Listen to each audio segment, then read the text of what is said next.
The nearly disastrous mid-air blowout on Alaska Airlines Flight 1282, which nearly claimed 177 people in January of 2024, was caused by two separate yet individual manufacturing errors by two specific and still unidentified unrelated Boeing mechanics who worked on completely different crews on completely different shifts within a 24-hour period in the fall of 2023 at Boeing's Washington assembly plant.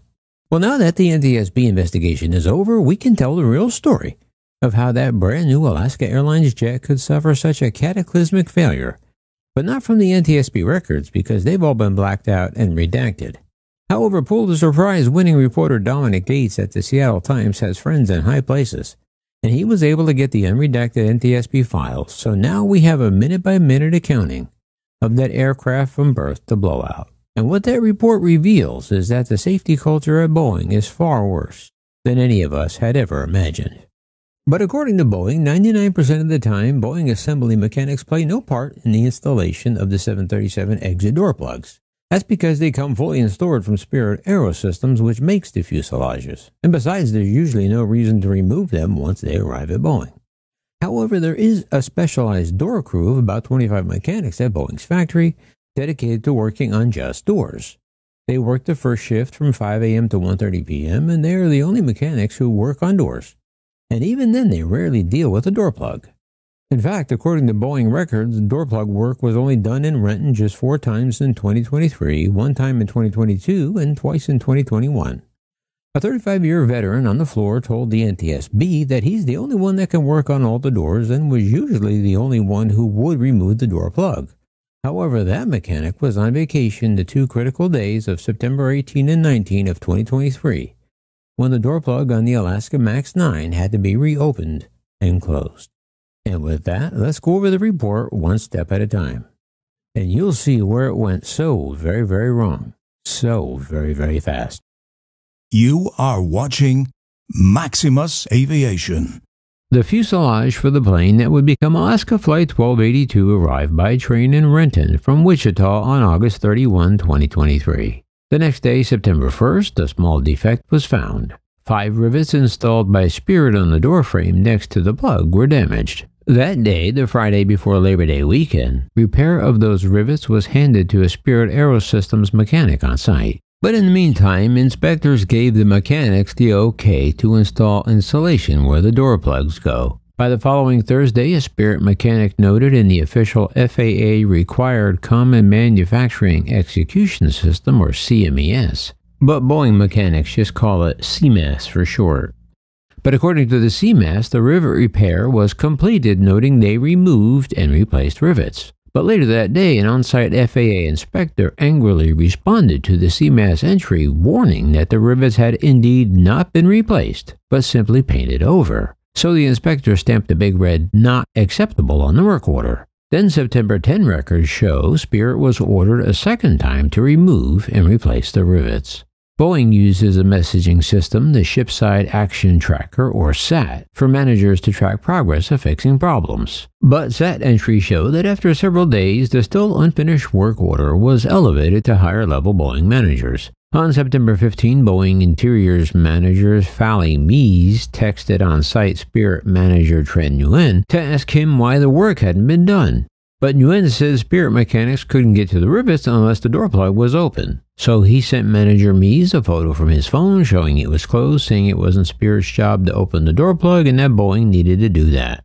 But Nguyen told the NTSB the Boeing manager kept asking him why the work wasn't done yet, but the Spirit worker told Boeing the door wasn't open, that's why the work wasn't done yet. So by September 17, the door was still closed with rivets still unrepaired. The job was elevated again to the next level of managers. On that day, according to the SAT records, senior managers worked with Ken McElhaney, the door crew manager, to determine if the door can just merely be opened or if it needed removal, saying that if they had to remove it, they needed to keep an electronic record of it. They concluded that the CMAS entry would be required if a door plug was totally removed. But this suggests a misunderstanding that could prove critical. Even just opening the plug, swinging it outward on a hinge at the bottom should have been recorded in CMAS, because it involves removing the 4 critical bolts. A quality alert Boeing issued 8 weeks earlier told employees even a partial removal needed to be documented, but no removal was ever recorded.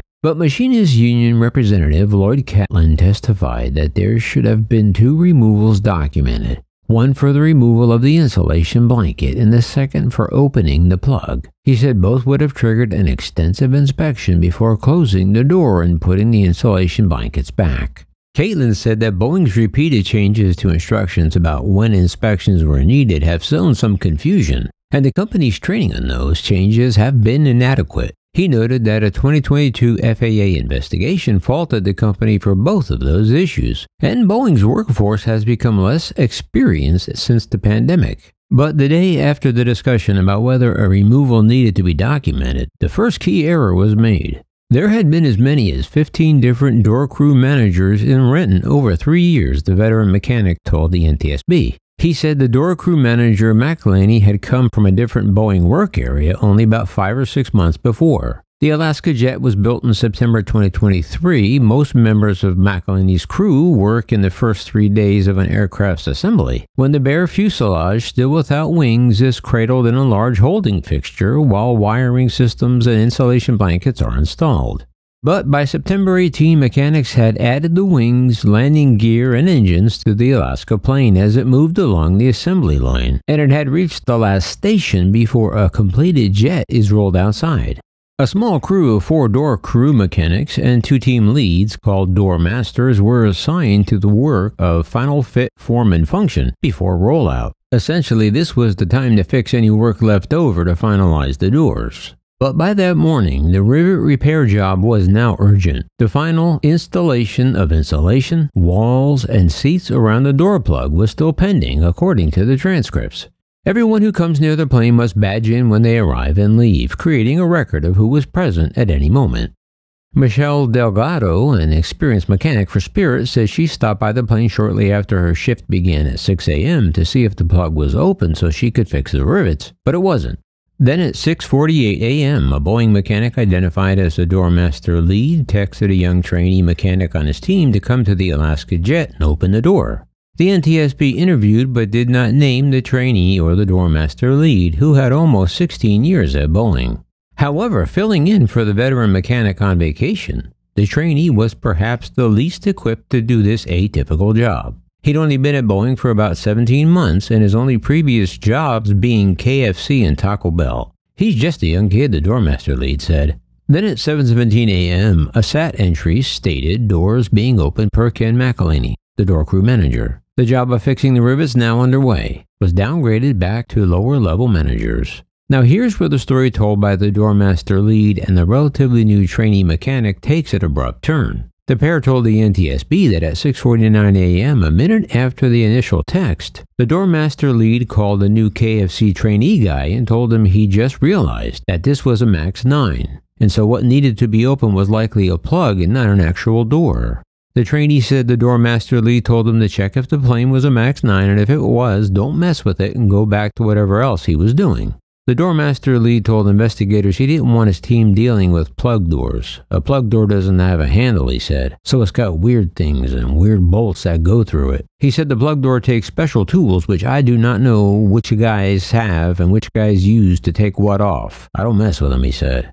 Then between 8 and 9 a.m., the other 2 mechanics on the door crew identified the NTSB documents as the temporary team lead and a door installer badged in together on the Alaska jet. Both had joined Boeing just a few months after the young trainee, but had prior experience as machinists.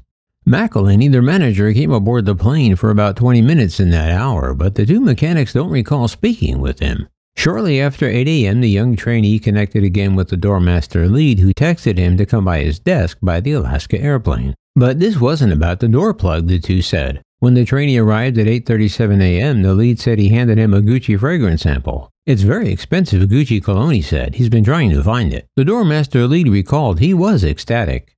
Around 9 a.m., the trainee shadowed the temporary lead training on over wing exit doors and forward cargo doors. At 10:05 a.m., a Spirit manager said access is now available and a Spirit mechanic will be assigned to begin work today. The same entry is repeated at 11 a.m. These entries narrow the time when the plug was opened to between 7 a.m. and 11 a.m. All 4 of the door crew mechanics who were present on the plane at various times that morning, the door master lead, the trainee, the temporary team lead, and the door installer, all told the NTSB that none of them remembered who opened the plug door. Then the manager, McElhaney, he suffered a severe stroke later that fall and has been out on medical leave ever since, unavailable to the NTSB investigators. However, when reached by phone, he said he lost half his sight and was numb on one side. He says he has no memory of any details, even the names of those who worked under him.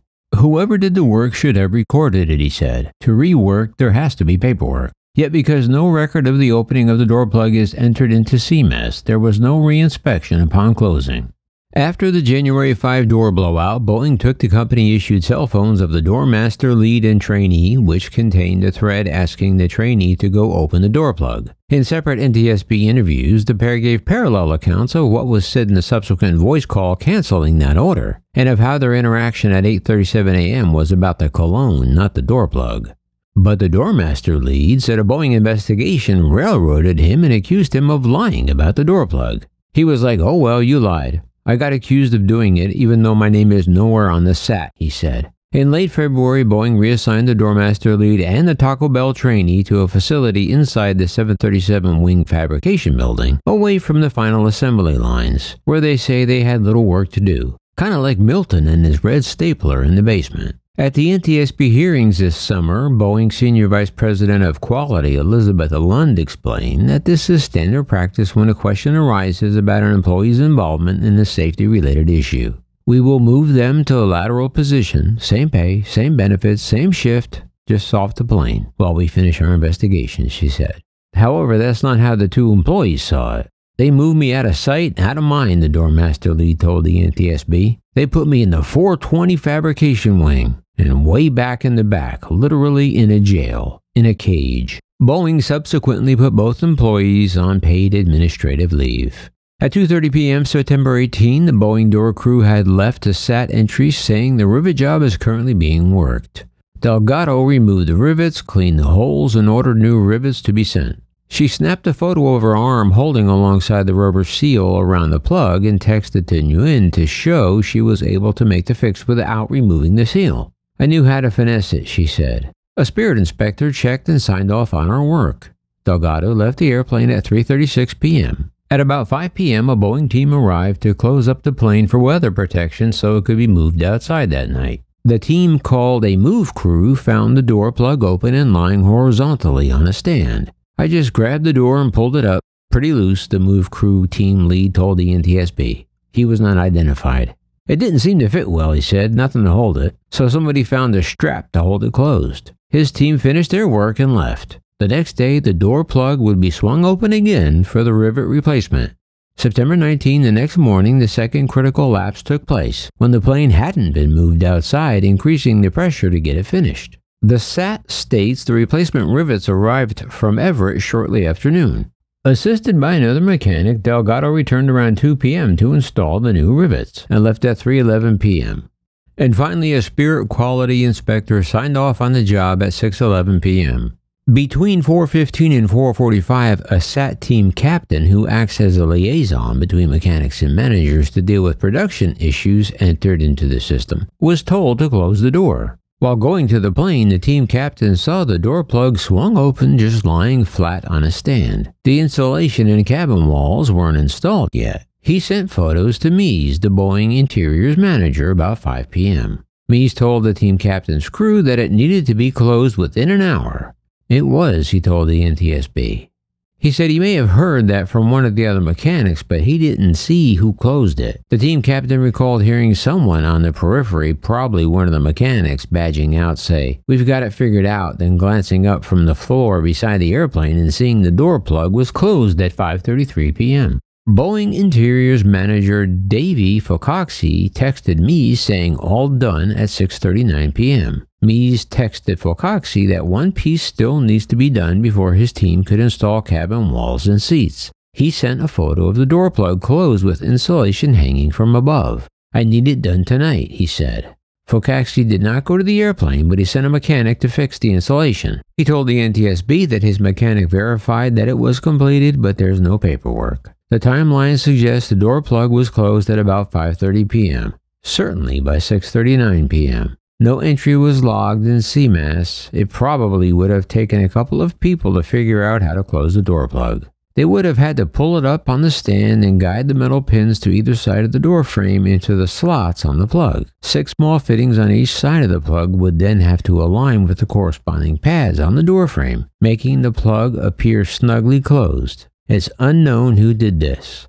None of the door crew was scheduled to be working then. The mechanics installing interiors were not qualified to work on doors, much less door plugs. No quality inspection of the door plug was conducted since no record of its opening and closing was ever entered into the system. The NTSB interviewed 3 mechanics who installed passenger seats and were on the aircraft at the time. All were young and with little experience. None remember seeing an open door plug. Mies, the interiors manager, wouldn't have noticed when he took his photo at 6:39 p.m. But all anyone really had to do was take a look at the picture, because it revealed that at least 3 of the 4 critical retainer bolts were missing. 1 bolt's not even visible. The veteran Boeing door installer, the one out on vacation day, later told the NTSB that the person that closed that door didn't know what they were doing. In a statement, Spirit declined to comment as this matter remains under investigation. Boeing deferred not to comment to the NTSB and did not make Mies or Focaxi available for interviews. The Seattle Times contacted Mies, who said he was too busy to talk. Messages left at a phone number for Focaxi were not returned. The NTSB said it does not assign blame to any of the workers it mentioned by name in the interview transcripts. Its investigation is continuing and additional interviews will be conducted. Its final report could take as long as a year. Also, the FBI is investigating for potential criminal negligence and has issued subpoenas using a Seattle grand jury. But of course, it's the FBI, so that investigation is ongoing and who knows how long that'll take. And the rest, well, it's history. Wow. Anybody still with me? Anybody? 'Cause, wow. Nobody saw nothing. Nobody did nothing. Nobody said nothing. So there you have it. Boeing is assembling planes using former KFC and Taco Bell employees with little to no supervision. Nor is there any record of their work or who actually was to blame. So happy flying, everybody! Well, that's going to wrap it up for now. This was a long and probably confusing video, so if you stayed till the end, let me know down below. As always, thanks for stopping by my little channel, and if you enjoyed it, I hope you give us a like and maybe even think about subscribing. Until next time, remember, leave the rubber on the runway and your troubles on the ground. And I will see you next time in the air. Yeah, this is Maximus.